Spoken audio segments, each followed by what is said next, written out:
오늘 하나님께서 저희들에게 주신 말씀은 너의 진실한 마음을 일깨워 생각하게 하여. 그렇죠? 너의 진실한 마음, 여러분들의 진실한 마음을 일깨워서 생각하게 하시겠다는 겁니다.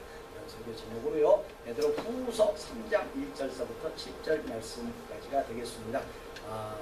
오늘 교독할 부분은 앞부분 1절, 2절, 뒷부분 6절, 7절을 교독하도록 하겠습니다. 제가 먼저 읽고요, 7절은 우리 다 같이 읽도록 하겠습니다.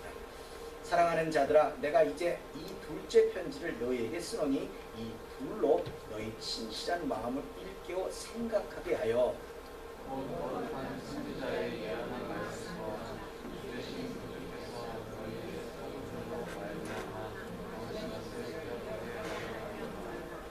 이로 말미암아 그때 세상은 물의 넘침으로 멸망하였으되 다같이 이제 하늘과 땅은 그 동일한 말씀으로 불사르기 위하여 간수하신 바 되어 경건치 아니한 사람들의 심판과 멸망의 날까지 보존하여 두신 것이니라. 아멘. 자, 우리 다 같이 반갑게 인사 나누겠습니다. 주위분들 보시고요, 예수님 이름으로 사랑합니다. 잘 나오셨습니다. 해피 이스터. 해피 이스터. 자, 일주일에 삶이 평안하셨습니까? 네, 평안하시기 바랍니다. 기필코 평안하셔서 삶에서 간구하시는 모든 소원이 응답받게 되시기를 예수님 이름으로 부탁드립니다. 이번 주에는요, 이런 생각을 하게 되었습니다. 내가 왜 살고 있나? 내가 왜 살고 있나? 라는 생각을 여러분들 한번 생각해 보신 적 있습니까? 사실 어떻게 보면요, 생뚱맞은 질문이기도 합니다만, 이것이 분명하게 되면, 내 삶의 위치가 분명하게 되면 우리 삶에서 활력이 생기고 능력이 임하는 거예요. 그렇죠? 성경에서는요, 여러분들이 지금 이곳에 있게 하신, 그리고 살게 하신 이유가 분명히 있다고 합니다. 이사야 43장 21절에서 이 백성은 내가 나를 위하여, 하나님이 하나님 자신을 위하여 지었나니 나의 찬송을 부르게 하려 함이니라고 말씀하신다는 겁니다. 이 말씀을 근거로 저와 여러분들이 지금 이때 이곳에 존재해야 하는 이유는, 지금 이곳에 살게 하신 하나님의 그 계획은 하나님께 찬송을 올려야 하는 겁니다. 하나님께 영광이 되도록 살아내야 한다는 겁니다. 우리 모두는요, 하나님께 영광을 돌리도록 지음을 받았습니다. 그렇기 때문에 하나님의 말씀을 떠나서 우리는 할 것이 없어요. 뭘 할 겁니까? 하나님이 영광을 받으시겠다고 우리를 지으셨는데 우리는 하나님의 말씀 가운데 살지 않아서 영광을 돌릴 수가 없으니 존재 이유가 없어지는 거죠. 하나님의 말씀대로 순종하면서 살 때 하나님께는 영광이 되는 거예요. 그것이 찬송이 되는 겁니다. 내 육체의 소욕을 통해서 살아간다고 한다면 내가 원하는 바대로만 모든 것이 움직여야 된다고 생각하고 남이 어쨌든 또 하나님 어떻게 생각하시나 아무 상관없어요. 그렇다면, 그렇게 살아간다면 하나님과는 전혀 상관없는 사람의 모습입니다. 그러니까 그렇게 될 때 하나님께서는 패역하다고 하시고 싹 쓸어버리시는 겁니다. 실제로 하나님은 그렇게 하셨습니다. 홍수로 확 쓸어버리시기도 하고요, 또 40년 동안은요 먹이셨어요. 굶겨 죽이시지 않으세요. 먹이시면서 죽기를 기다리시는, 사실 그건 아니죠. 실제 보면 회개하고 돌아오기를 기다리셨는데 반응을 하지 않아요. 듣고 반응하는 사람이 없으니까 다 죽을 수밖에 없었던 것이고, 그렇죠. 또 어떤 면에서 이방 민족을 막 일으켜가지고 포로가 되게 하시고, 아무튼 이런 역사적인 진실 앞에서 여러분들은 그런 그 얘기는 그 얘기, 나하고는 아무런 상관없는 이야기지라고 생각하실지 모르지만 아니라는 거예요. 그것을 통해서 여러분들에게 주는 메시지가 있다는 거죠. 오늘 저희로 읽게 하신 이 본문에서도요, 예를 들어 강조한 부분이기도 합니다만 하늘에 구멍이 나요. 하늘에서 구멍이 나가지고 하늘 위에 있는 물이 완전히 쏟아져가지고요, 세상이 다 쓸려 나갈 것을 생각하고 그렇게 될 수도 있으니까 삶의 모습을 좀 돌이킨 사람들, 회개한 사람들, 그런 사람들은 없었다는 겁니다. 노아의 가족들 이외에는 그렇습니다. 그러니 듣게 하시고 보게 하신 것에 반응하지 못하면 오늘날에도 같은 심판을 피할 길이 없어요. 그것이 여러분들에게 주는 메시지이거든요. 사무엘상 2장 3절에서 보시면요, 신이 교만한 말을 다시 하지 말 것이며, 에이 심판이 어딨어, 하나님이 어딨어, 이런 말 하지 말라는 거죠. 오만한 말을 너희 입에서 내지 말지어다. 여호와는 지식의 하나님이시니라. 행동을 달아보시느니라 라고 기록되어 있습니다. 우리들의 삶의 모습을 우리가 말씀 앞에서 어떻게 행동하는가를 달아보시는 하나님을 우리는 절대 피할 길이 없습니다. 왜냐하면 하나님은 우리로 찬송을 받으셔야 하기 때문에 찬송을 받으셔야 되는데 우리가 그렇게 살지 못한다고 한다면 가만 내버려 두실 일이 없다는 거죠. 이제 육신의 소욕을 좀 내려놓으시고 예수님의 품으로 돌아오시기 바랍니다. 이것이 성도가 살아가야 하는 길입니다. 이것이 성도가 존재해야 하는 이유가 되는 겁니다. 아멘.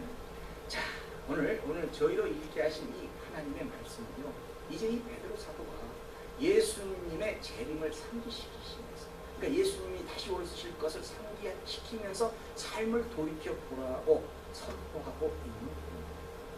구약의 이사야 선지자가 예언했던 구세주는요, 우리를 기준으로 해서 2000년 전에 오셨습니다. 그렇게 그때 오셨고 하나님 아버지의 그 계획대로 살다가 십자가에서 돌아가심으로 저와 여러분들의 죄악을 사하여 주시고 3일 만에 부활하심으로 하나님 아버지의 품으로 돌아가셨습니다. 그리고 예수님이 약속하시기를 요한복음 14장 18절에서 내가 너희를 고아와 같이 버려두지 아니하고 너희에게로 오리라 라고 말씀하셨습니다. 예수님이 다시 오신다고 스스로 말씀하셨던 부분입니다. 그러나 안타깝지만 언제 오실지는 가늠할 수가 없습니다. 예수님이 언제쯤 다시 오시냐를 생각할 수가 없다는 거죠. 그렇기 때문에 마태복음 24장 44절의 표현대로 이러므로 너희도 예비하고 있으나 생각지 않은 때에 인자가 오리라 라고 말씀하십니다. 자, 여러분들 이걸 한번 정리 한번 해보겠습니다. 우리는 나름 참 똑똑하다고 생각합니다. 물론 신앙생활을 하는데 똑똑해서 망할 수도 있겠지만 그 똑똑함을 우리는 망하지 않도록 삶의 방향을 제대로 정해야 한다는 겁니다. 어느 것이 진리고 어느 것이 사실인지를 분별하면서 앞으로 있게 될 모든 것을 여러분들이 한번 정리해 보시기 바랍니다. 이사야 선지자는요, 예수님에 대해서 그 당시 표현대로 하면 뭐죠? 구원하실 그분입니다. 예수님이라고 말하지는 않았습니다. 이렇게 예언합니다. 이사야 52장 13절에서 여호와께서 가라사대 보라 내 종이 형통하리니 받들어 높이 들려서 지극히 존귀하게 되리라. 자, 내 종이 형통하다고 합니다. 여러분들 형통은 뭡니까? 뜻을 이루는 겁니다. 여러분들에게 형통의 열매가 임하는 것은 여러분들이 간구하는 뜻을 이루는 겁니다. 또한 여기서 말하는 건 하나님의 계획을 이루는 형통입니다. 그런데 어떻게 해요? 높이 들려서 지극히 존귀하게 된다고 말씀하십니다. 예수님이 십자가에 달려서 높이 들려서 하나님의 계획을 이루셨습니다. 그것으로 예수님은 존귀하게 되셨습니다. 여기서 조금 더 나아가서 그렇다면 왜 예수님은 십자가에 달리셔야 했습니까? 이사야 선지자의 예언대로 표현하게 되면요, 그 이유는 이사야 53장 6절에서 우리는 다 양 같아서 그릇 행하며 각기 제 길로 갔거든. 우리는요 그냥 양 같아서 그냥 자기 그냥 어떤 주관도 없이 살아간다는 거예요. 그렇죠? 그러면서 그릇 행한다는 거죠. 잘못 살고 있다는 거죠. 그리고 제각기 가고 있다는 거예요. 네. 이게 뭡니까? 결국 말씀이 아니라 제 마음대로 살았다는 것이 됩니다. 또 말씀대로 살지 않으면 무엇이든지 죄가 된다는 것입니다. 그래서 여호와께서는 우리 무리의 죄악을 그에게 담당시키셨도다라고 선포하고 있습니다. 저와 여러분들은 이것이 역사적인 사실이라는 것을 알고 있지 않습니까? 여러분들 모릅니까? 물론 이것을 믿는 사람도 있고 믿지 않는 사람도 있습니다. 그러나 더 분명한 것은 이 진리를 믿으면 살고 믿지 않으면 영원한 심판을 받게 된다는 겁니다. 또 한 가지 좀 더 나아가서 이사야 선지자는요, 우리를 구원하실 분의 이 사역에 대해서도 나름대로 이야기하고 있습니다. 이사야 53장 5절에서 그가 찔림은 우리의 허물을 인하며 그가 상함은 우리의 죄악을 인한다. 그가 징계를 받음으로 우리가 평화를 누리고 그가 채찍에 맞음으로 우리가 나음을 입었도다라고 선포하고 있습니다. 예수님의 찔림이 우리의 허물을 메꿔주시기 위해서, 예수님의 그 상함이 우리의 죄악을 사하여 주시기 위해서, 또 예수님이 이렇게 십자가에 죽으시는 징계를 통해서 우리는 뭐가 되어야 돼요? 우리는 평화를 누리고 예수님이 그 살점이 떨어져 나가는 그 채찍을 맞음으로 우리는 나음을 입었도다고 합니다. 이것이 믿어집니다. 여러분들에게 이것이 여러분들의 삶에서 감동으로 와 닿는다면 저와 여러분들은 예수님 때문에 평화가 있어야 하고요, 형통이 있어야 하고요, 건강이 회복되어야 하고 나음이 있어야 합니다. 어떻게 하면 믿어져요. 이것이 믿어집니다. 그러나 거꾸로 우리 심령에 지금 평화가 없습니다. 회복이 없습니다. 나음이 없습니다. 그렇다면 우리의 삶은 온전히 예수님을 품고 살아가지 않고 있다는 겁니다. 아직도 우리는 오늘 본문 3절에서처럼 먼저 이것을 알지니 말세에 기롱하는 자들이 와서 자기의 정욕을 쫓아 행하며 기롱하며 라고 표현한 대로 우리는 그렇게 살고 있다는 거죠. 여기서 자기의 정욕이 뭡니까? 자기의 정욕을 쫓아 행하며 라는 말씀은 육체의 정욕이고 수욕, 이것을 지난주에도 말씀드렸습니다만 이것이 나타나는 구체적인 삶의 모습은 갈라디아서 5장의 표현대로 뭡니까? 음행과 더러운 것과 호색, 우상숭배와 술수와 원수를 맺는 것과 분쟁과 시기와 분냄과 당짓는 것과 불리함과 이단과 투기와 술취함과 방탕함으로 나타나고 있다는 겁니다. 또 기룡이라는 말의 의미는 속이거나 비웃어서 놀린다는 말이 됩니다. 그렇다면 여러분들 지금 분이 납니다. 속이 상합니다. 저 사람이 막 밉습니다. 이렇게 살게 되면 내가 지금 예수님을 믿는 거 맞습니까? 분이 나는 것 정도는 뭐 이렇게 생각하실지 모르겠습니다만 여러분들 이 모세가 그 이스라엘의 민족을 출애굽시켜서 그 요단강을 건너지 못하고 가나안 땅에 입성을 못했어요. 그 이유가 여러분들 생각할 때는 아니요, 분낸 거 한 번 때문입니다.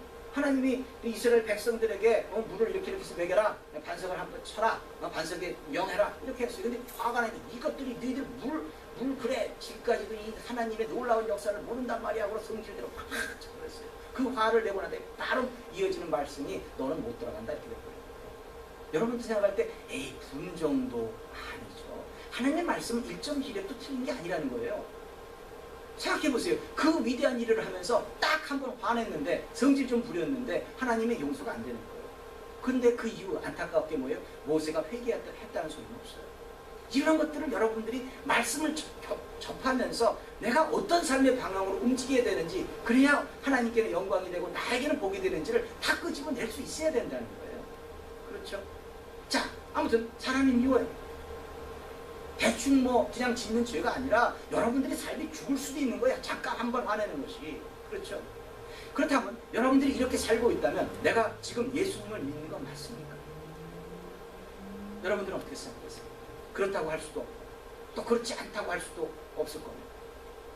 이제부터 자신의 결단이 중요하다는 거예요. 이제부터 자신의 결단대로 삶에서 심판을 받는다는 거예요. 우리 참 이번에 안타까운 사건이 벌어졌지만 이 세월호 선장 지금 자신의 삶 가운데 자기가 결단한 대로 지금 결과를 지어지고 있어요. 그렇지 않습니까? 선장 시험 보는데 아마 그럴 거예요. 자, 거기서 첫째 선원들이 남아있다. 선장 너는 내려야 될 것이냐 말아야 될 것이냐. 그럼 아마 선장은 그 선장 시험 볼 때 그랬겠죠. 절대 한 사람이라도 남겨두면 안 된다 하고 또가라 미쳐서 선장 됐겠죠. 머릿속으로는 안단 말이에요. 그렇죠? 그러나 그 위기가 딱 닥쳤을 때 제일 먼저 뛰어난 사람이 선장이었어요. 이 사람이 YTN TV를 보니까요 기가 막힌 얘기를 하더라고요. 몇 해 전에 해운이 배를 타고 움직이는 것이 상당히 안전합니다. 그러면서 선장의 말과 선원 승무원들의 이야기를 따르면 여러분들 이 배처럼 안전한 것도 없습니다라고 그 사람이 인터뷰했어요. 근데 왜? 그 결정적인 순간에는 싹 바뀐다는 거죠. 그렇죠? 그 싹 바뀌고 난 다음에 얻어지는 건 뭐예요? 자기가 살겠다고 먼저 뛰어내렸는지는 모르지만 그렇게 살게 되나요? 이 사람이 지금 현재 추세로 보니까 어때요? 무기징역 이상을 받을 것 같아. 그렇다면 69세의 나이에 무기징역이면 죽은 거나 다름없지요. 살고자 하느냐 죽어야 될 것이라고 말씀하신 게 성경 말씀이에요. 너희들이 죽으면 산다고 말씀하시는 게 성경 말씀이라는 거죠. 그런 거 아닌가요? 그게 성경은 진리예요. 여러분들, 그러나 한편으로 보면 이 성장 참 안타깝지요.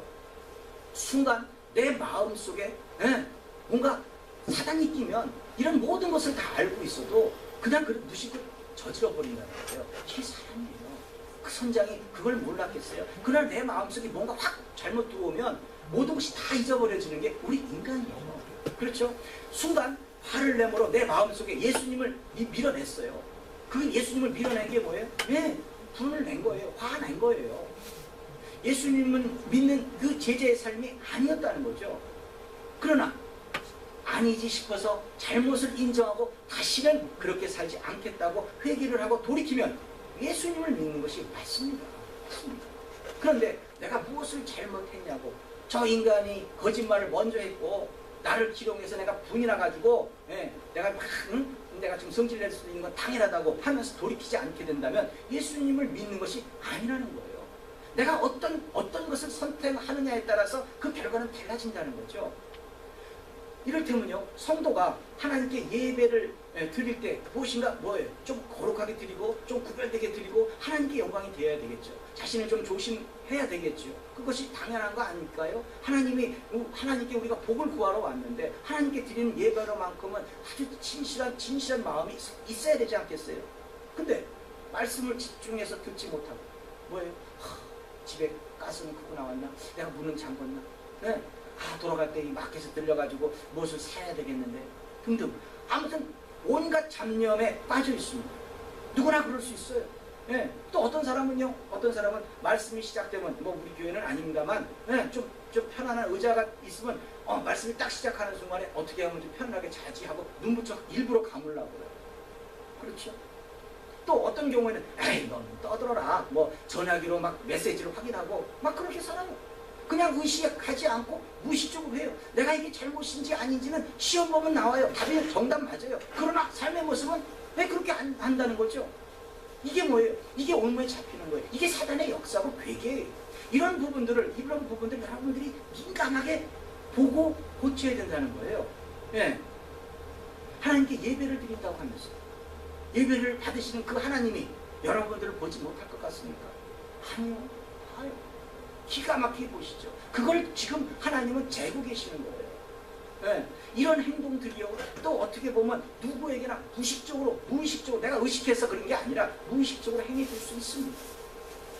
사실 믿음 하면은 대표적인 인물이 있죠. 사도 바울. 진짜 누가 보아도 진짜 조금도 의심할 수 없는 그 이방인 선교자 이 사도 바울 또한 자신에게 이런 행동이 무심코 나타나는 거야. 그러니까 뭐라고 그래요? 오호라, 자신은 곤고한 존재랍니다. 이 사망의 늪에서 누가 건져내려 하고 한탄을 하고 있다는 거죠. 여러분들에게는 그런 한탄이 필요하다는 거예요. 죄 안 짓는다 그런 사람은 없다는 거죠. 그러나 내가 지금 현재 어떻게 돌이키고 어떻게 민감하게 내 주변에 돌아오는 환경을 짚어내느냐에 따라서 여러분들의 삶의 결과는 달라지는 거예요.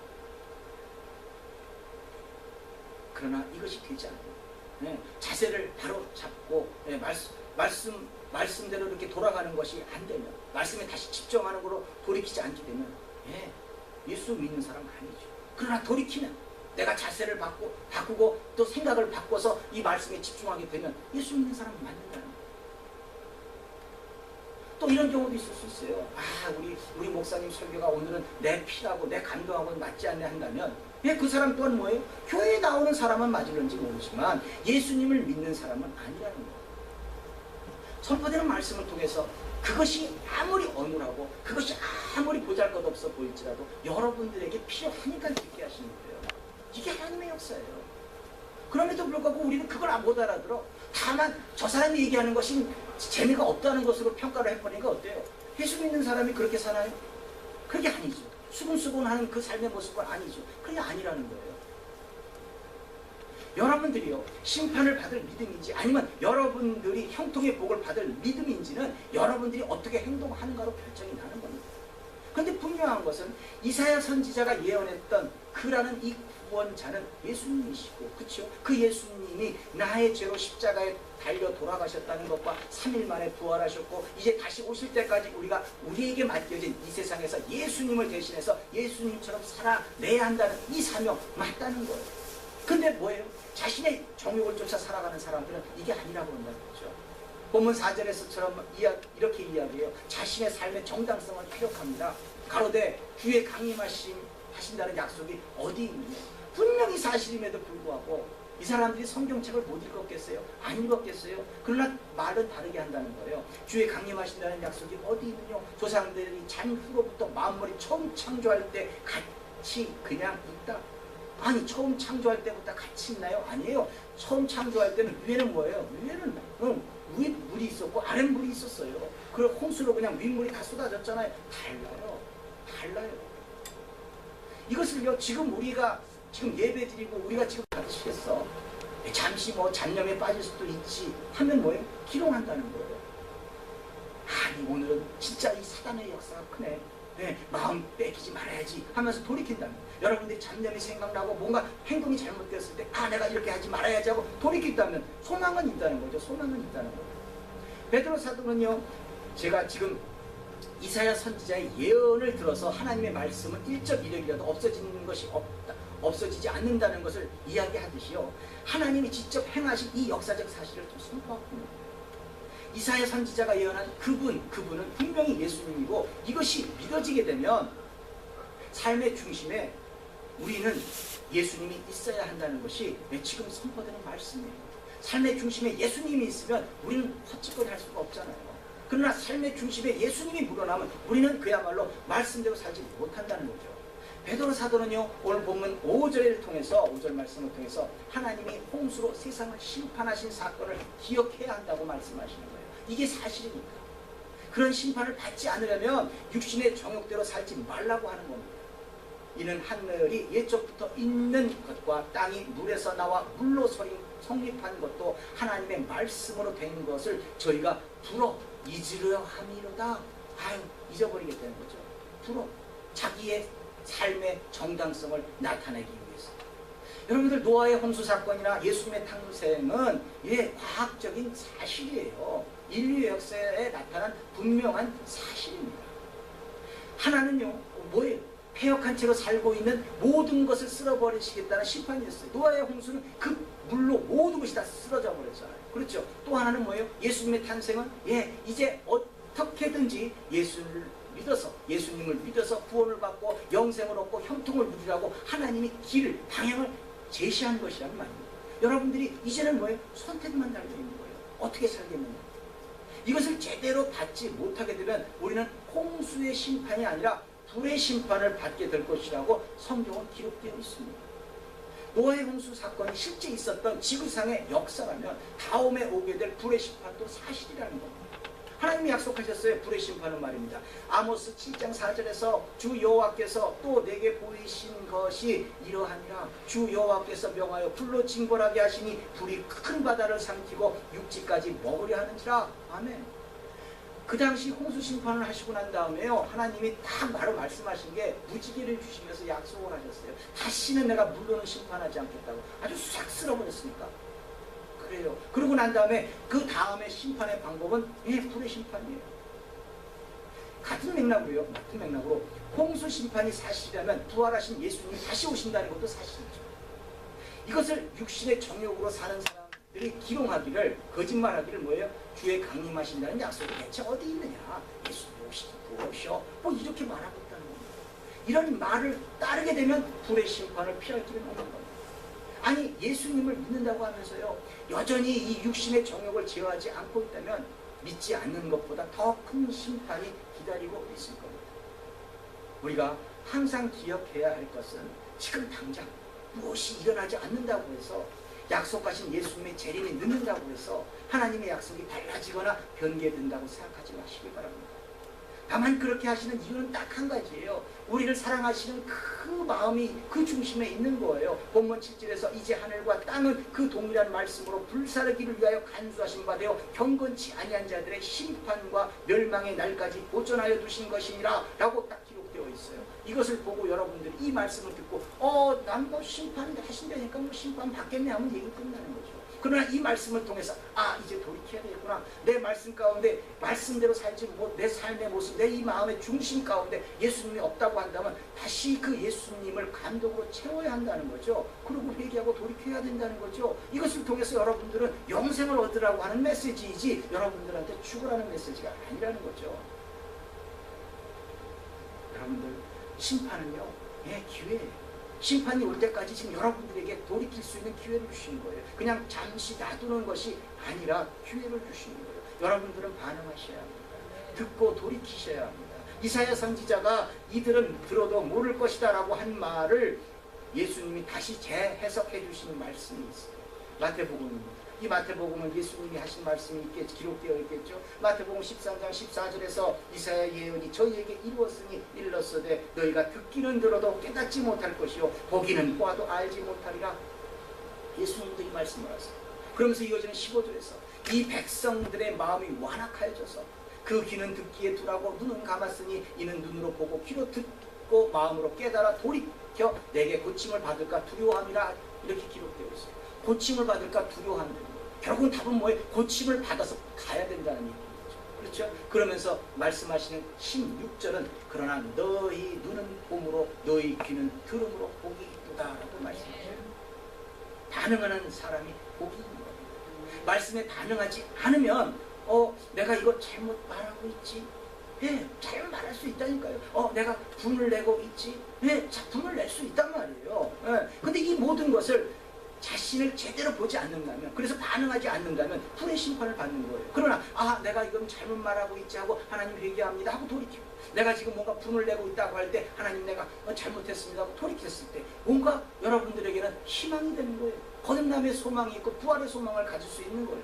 예수님은 이 말씀 이후에 씨 뿌리는 비유를 통해서 어떤 마음의 밭이어야 되는지도 다 설명해 주세요. 그리고 말씀으로 강론해 주세요. 이걸 일일이 다 말씀드리긴 뭐해서 제가 건너뜁니다만, 아무튼 그래서 그렇게 씨를 뿌리고 나서는 그래도 도저히 알곡이 되지 못한다면 그 가라지는 마태복음 13장 30절에서 둘 다 추수할 때까지 함께 자라게 두어라.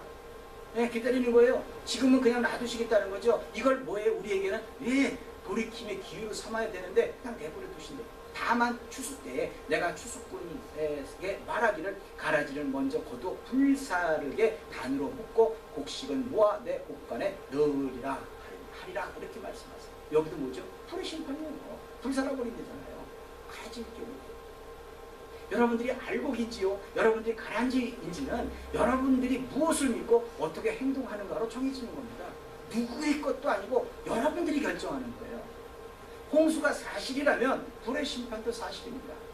예수님이 우리를 구원하시기 위해서 2000년 전에 오셨다가 부활하셨다면 다시 오신다는 것도 사실입니다.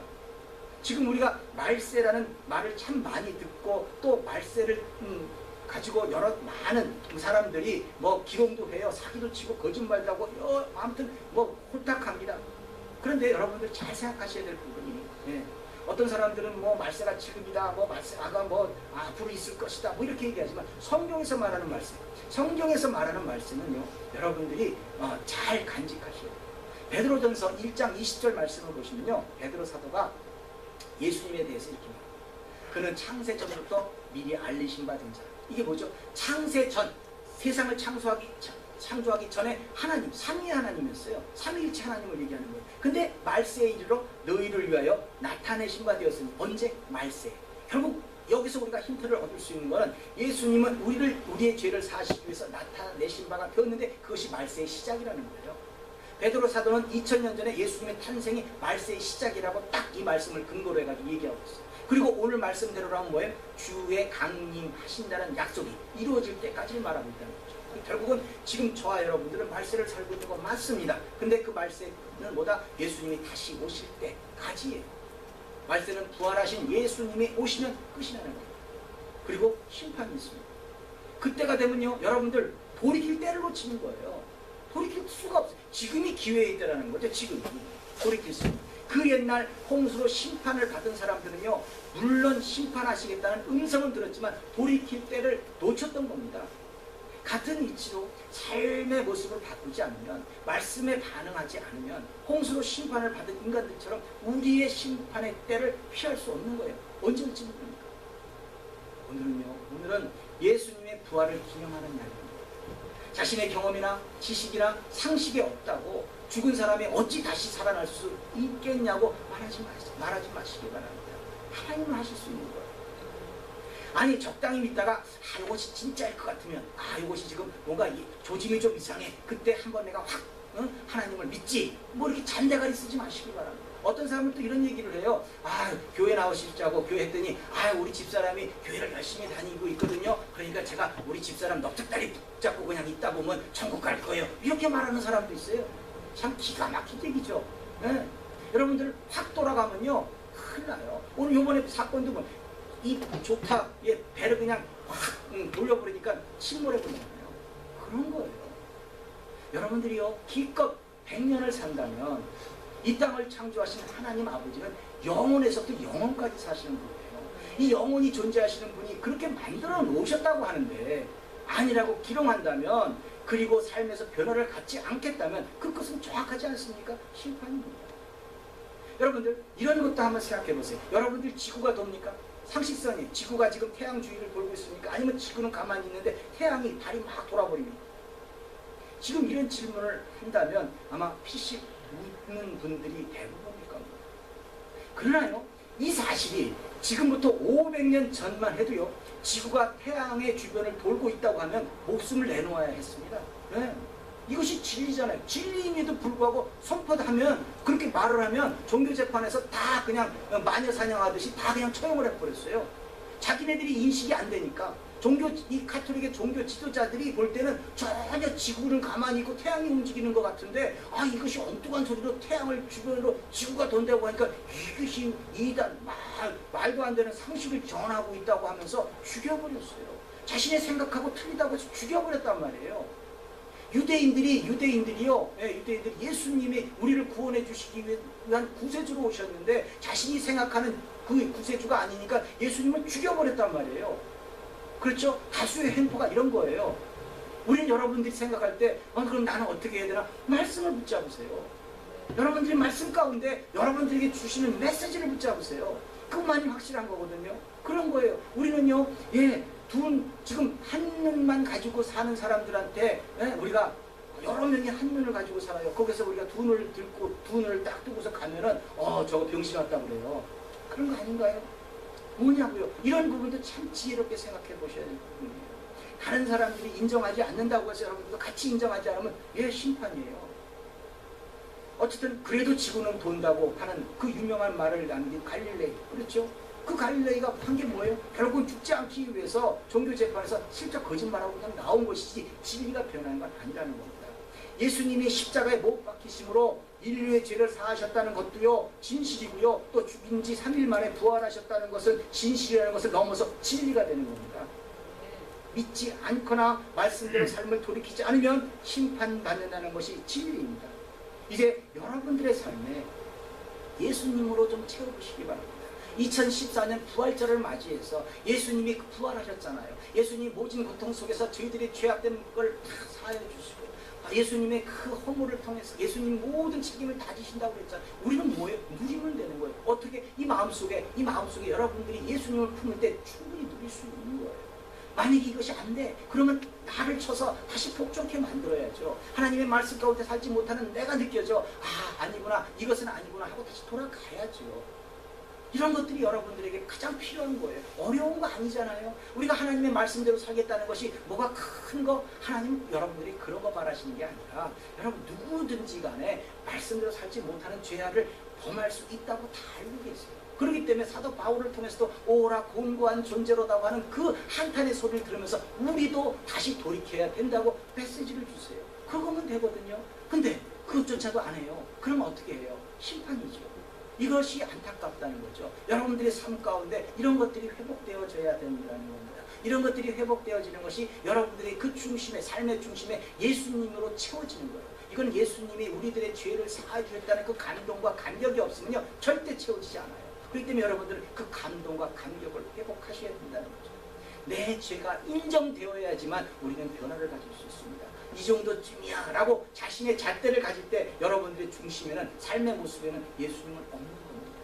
예수님을 믿겠다고 하지만 주여 주여 하고 있는 것과 똑같은 거예요. 말씀대로 살지 않는다는 거죠. 오늘 2014년 이 부활절을 맞이해서 옛 생각은 다 버리시고요, 옛날 무심코 행했던 그 삶의 모습은 죄다 버리시고 새롭게 거듭나시기 바랍니다. 회개하심으로 돌아오시기 바랍니다. 예수님이 사망 권세를 이기셨듯이 우리도 죄의 권세를 벗고 복음대로 살아내심으로 예수님이 가신 그 십자가의 길로 들어서는 그런 승리하는 삶을 살아내시기 바랍니다. 그래서 하나님께는 영광이 되고 우리들 자신에게는 형통의 복을 누리게 되시기를 예수님 이름으로 축원합니다. 기도하겠습니다. 할렐루야. 하나님 아버지 감사합니다. 믿음의 일꾼들 새로운 소망으로 축복하여 주시옵소서. 2014년 이 부활주의를 맞이하여 우리들의 삶의 생각이 바뀔 수 있도록 도와주시옵소서. 누구에게나 하나님 잠시 분열 수 있습니다. 누구에게나 하나님의 말씀 가운데 살지 못하는 그 현상들이 일어날 수 있습니다. 그러나 다시 그것을 돌이킬 때 하나님은 우리들을 받으십니다. 그와 같은 삶을 살아내라고 예수님도 보내주시고 여러 가지 모양으로 이 말씀의 증거로 하나님 저희들을 하여금 읽게 하셨습니다. 반응하게 하여 주시옵소서. 예수님께 다시 돌아가야 됩니다. 우리들의 이 삶의 중심에 예수님, 우리들의 죄를 대속해 주신 그 예수님을 간격으로 참 마음속에 심어야지만 우리는 온전해질 수 있겠사오니 하나님 저희들에게 예수님의 그 대속의 은혜를 감동으로 심게 하여 주시옵소서. 그리고 예수님이 부활하셨듯이 우리도 부활할 수 있다는 하나님 귀한 결단이 있게 하여 주시옵소서. 감사하며 이 모든 말씀 예수님 이름으로 기도드립니다. 아멘.